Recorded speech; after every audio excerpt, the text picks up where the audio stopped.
Welcome to Back to Health, your source for the latest in health, wellness, and medical care, keeping you informed so you can make informed healthcare choices for yourself and your whole family.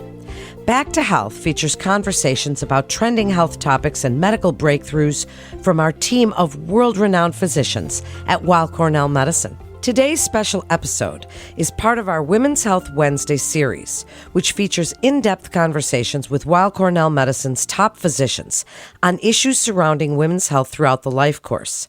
Listen here for the information and insight that will help you make the most informed and best healthcare choices for you.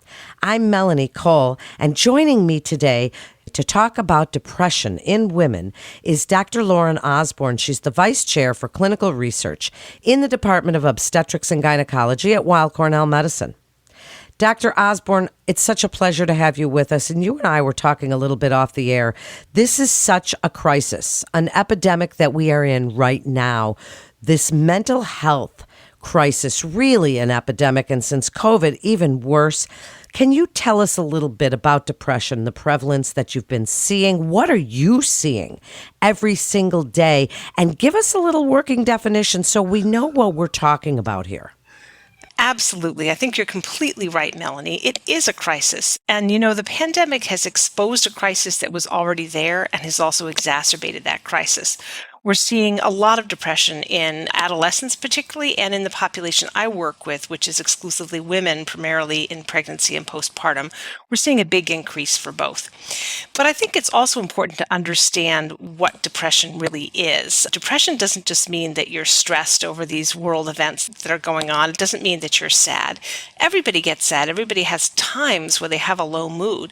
But depression is really a combination of symptoms that can include low mood, but also a lot of other symptoms. In some people, particularly in women, it can also include irritability instead of low mood. It can include social withdrawal, so not taking an interest in things that you ordinarily would take an interest in, feelings of low energy, a lower ability to concentrate, and often a lot of feelings of guilt, self-blame, and low self-worth. And when you have a combination of those things and they're present for at least 2 weeks, that's when we call it depression. Depression really has to affect your functioning. And for the population I work with, which is women, depression in women we know is about twice as common as it is in men. And that has not changed through the pandemic. That's been the case ever since we've been measuring depression. Across the lifetime in people worldwide, we think there's about a 10 to 15% incidence of depression. In any one given year, for women, that's about 10%. For men, it's about 5%. Wow. This is such a problem. So tell us a little bit about how depression differs, because we're all anxious right now, right? There's sadness, there's grief, there's anxiety, there's all of these different sort of under the umbrella spectrum of these kinds of disorders. So tell us a little bit about how worry and grief and sadness and anxiety all differ from clinical depression. Absolutely. So each of those things that you mentioned, worry, grief, sadness, those are feelings that people have, right? And everybody has feelings. You might have a low moment when you find you didn't get into the college of your choice, or an anxious moment when you're waiting to hear news about something. But if it's a moment and it passes and you can go on with your life, then that hasn't reached the level of a disorder. So really the distinction is, what is the degree of functional impairment for the person? So if you are feeling those feelings overwhelmingly, they're lasting for several weeks, and you find that you can't go about your regular life. You're not able to engage in work the way you should, or get your tasks done for school, or take care of your family, whatever it is that you do with your day. If your functioning is impaired, that's when we really have to worry that it's reached the level of a disorder. Well, then along those lines, as we women are trying to do everything, but we're learning more and more that we have to put our own masks on, a little irony there, before we put the masks of our loved ones on. If we don't take care of ourselves, and certainly our mental health, we cannot care for everybody else. Do you think that women, we're trying to do too much? We're trying to be super women. We're trying to work and raise our kids, and maybe we have older parents and we've got siblings. We've got all these things going on that make it so that we have just unbelievable pressures that we're putting sometimes on ourselves and on our own shoulders. Are we doing this to ourselves? It's a great question. And I think there's a combination of answers. I don't think it's fair to say that all people who are stressed or have unusual burdens will develop a clinical disorder like depression. But in people who are vulnerable to that anyway, there's no question that the increase of stress or increase of added burdens can expose something or can trigger an episode in somebody who was vulnerable. And I think we've really seen that with the pandemic, where women's roles have been dramatically affected by the pandemic. When it was reached the point where a lot of schools closed or workplaces closed, it was women who quit their jobs to stay home with their kids. It was not men. And that added increased stress, removing women from their careers, the increased stress of taking care of their families in a very uncertain time.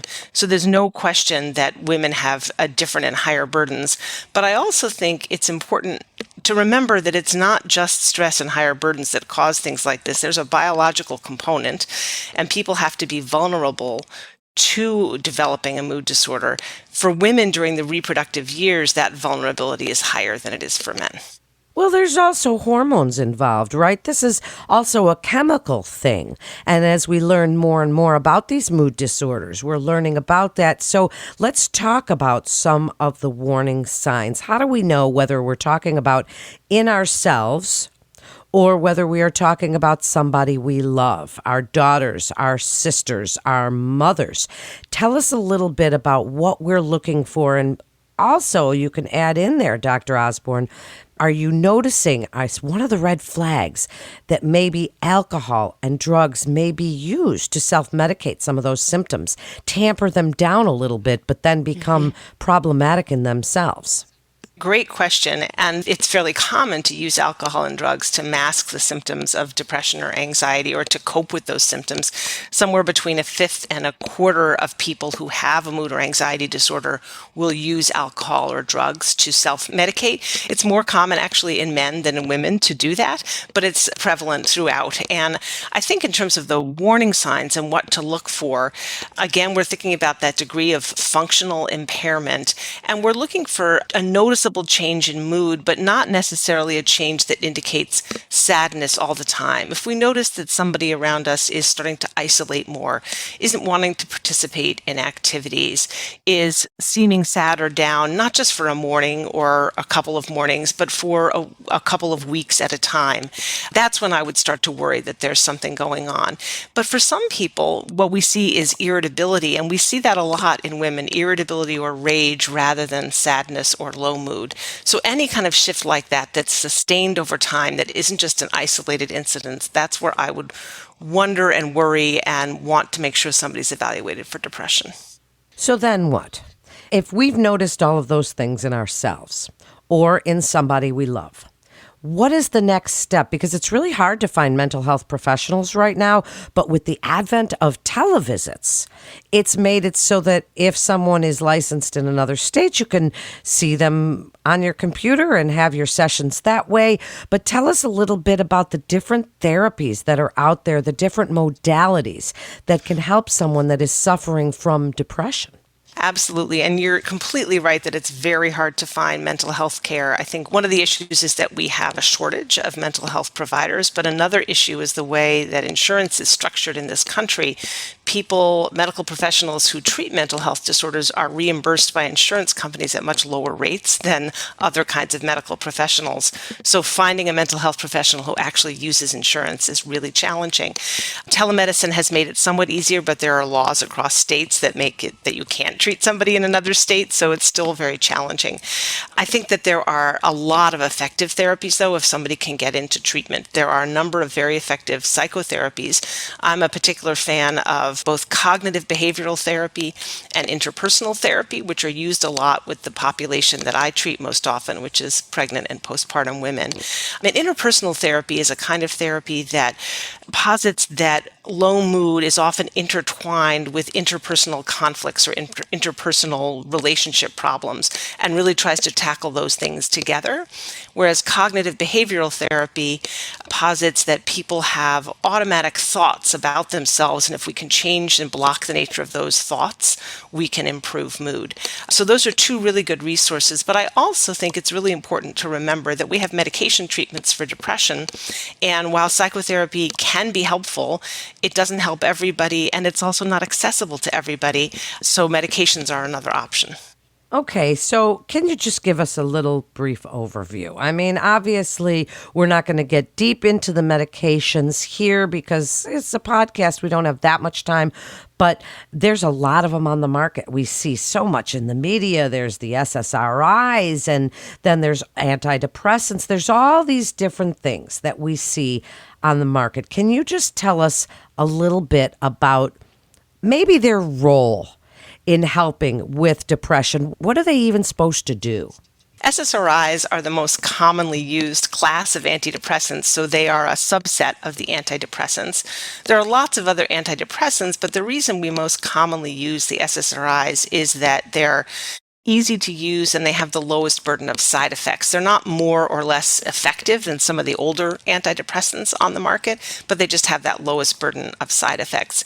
And the theory behind them, although there's constant reinventing of this theory, we don't really know why they help, but the theory behind them is that they act on serotonin, which is one of the neurotransmitters in the brain that we think is responsible in cases of depression. And so what they do is they prevent serotonin from being taken back up into the cells in the brain. So they leave it available between the cells where it can act to transmit chemical messages.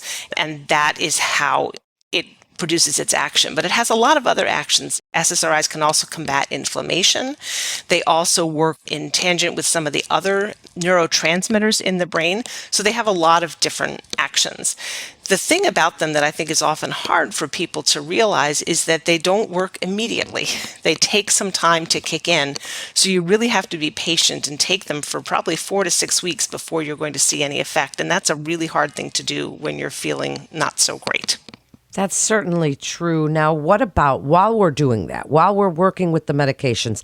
And as you say, I mean, sometimes people have to try many different ones. And there are so many that, you know, if one doesn't work, just the same as if you're with a therapist, if the first one isn't really a great fit, you keep looking because some people do have to try a few, right?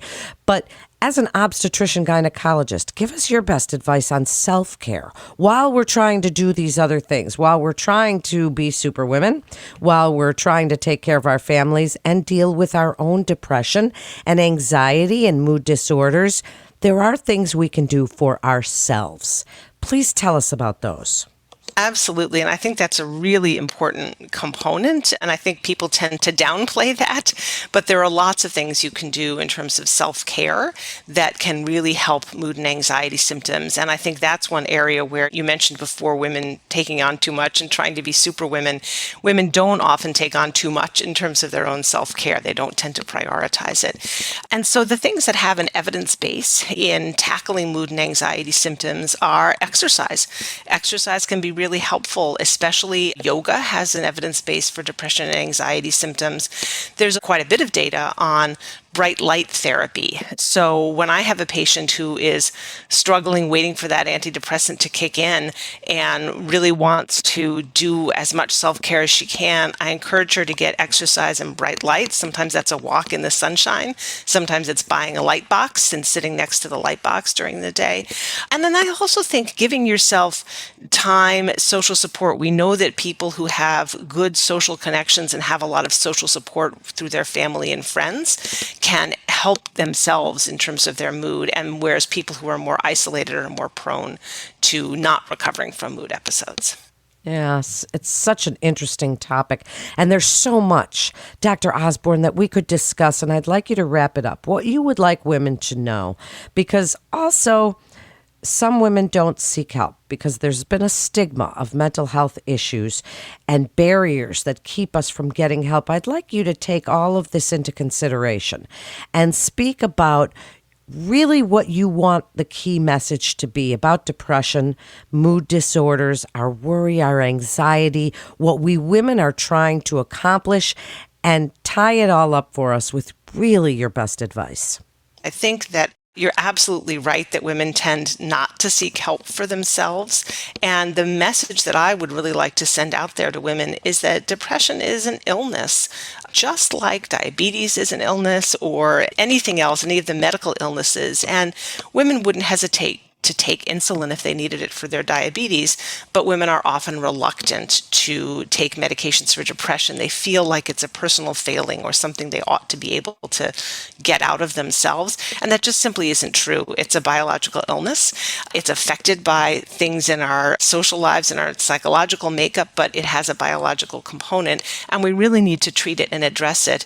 And one thing that often can help women get over that barrier of agreeing to care for themselves is to remember that care for yourself is care for your loved ones and your family as well. We know, for example, that when women have postpartum depression, it has a negative and devastating impact on the whole family, on their ability to bond with their child, on their relationships with partners and other family members, and has long-lasting impact on the emotional and intellectual development of that child. So taking care of your mental health is taking care of your family. 100%. Thank you so much, Dr. Osborne. This was so informative and important to discuss these things and really bring them out in the open so women don't feel that stigma.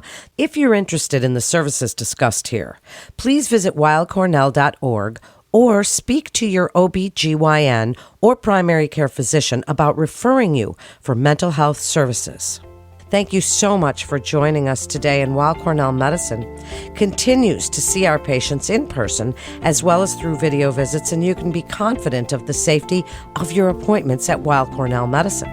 That concludes today's episode of Back to Health. We'd like to invite our audience to download, subscribe, rate, and review Back to Health on Apple Podcasts, Spotify, and Google Podcasts. And for more health tips, you can always go to weillcornell.org and search podcasts. And parents, don't forget to check out our Kids Healthcast. I'm Melanie Cole. Every parent wants what's best for their children. But in the age of the internet, it can be difficult to navigate what is actually fact-based or pure speculation. Cut through the noise with Kids Healthcast, featuring Weill Cornell Medicine's expert physicians and researchers discussing a wide range of health topics, providing information on the latest medical science. Finally, a podcast to help you make informed choices for your family's health and wellness. Subscribe wherever you listen to podcasts. Also, don't forget to rate us 5 stars. All information contained in this podcast is intended for informational and educational purposes. The information is not intended nor suited to be a replacement or substitute for professional medical treatment or for professional medical advice relative to a specific medical question or condition. We urge you to always seek the advice of your physician or medical professional with respect to your medical condition or questions. Weill Cornell Medicine makes no warranty, guarantee, or representation as to the accuracy or sufficiency of the information featured in this podcast, and any reliance on such information is done at your own risk. Participants may have consulting, equity, board membership, or other relationships with pharmaceutical, biotech, or device companies unrelated to their role in this podcast. No payments have been made by any company to endorse any treatments, devices, or procedures, and Weill Cornell Medicine does not endorse, approve, or recommend any product, service, or entity mentioned in this podcast. Opinions expressed in this podcast are those of the speaker and do not represent the perspectives of Weill Cornell Medicine as an institution.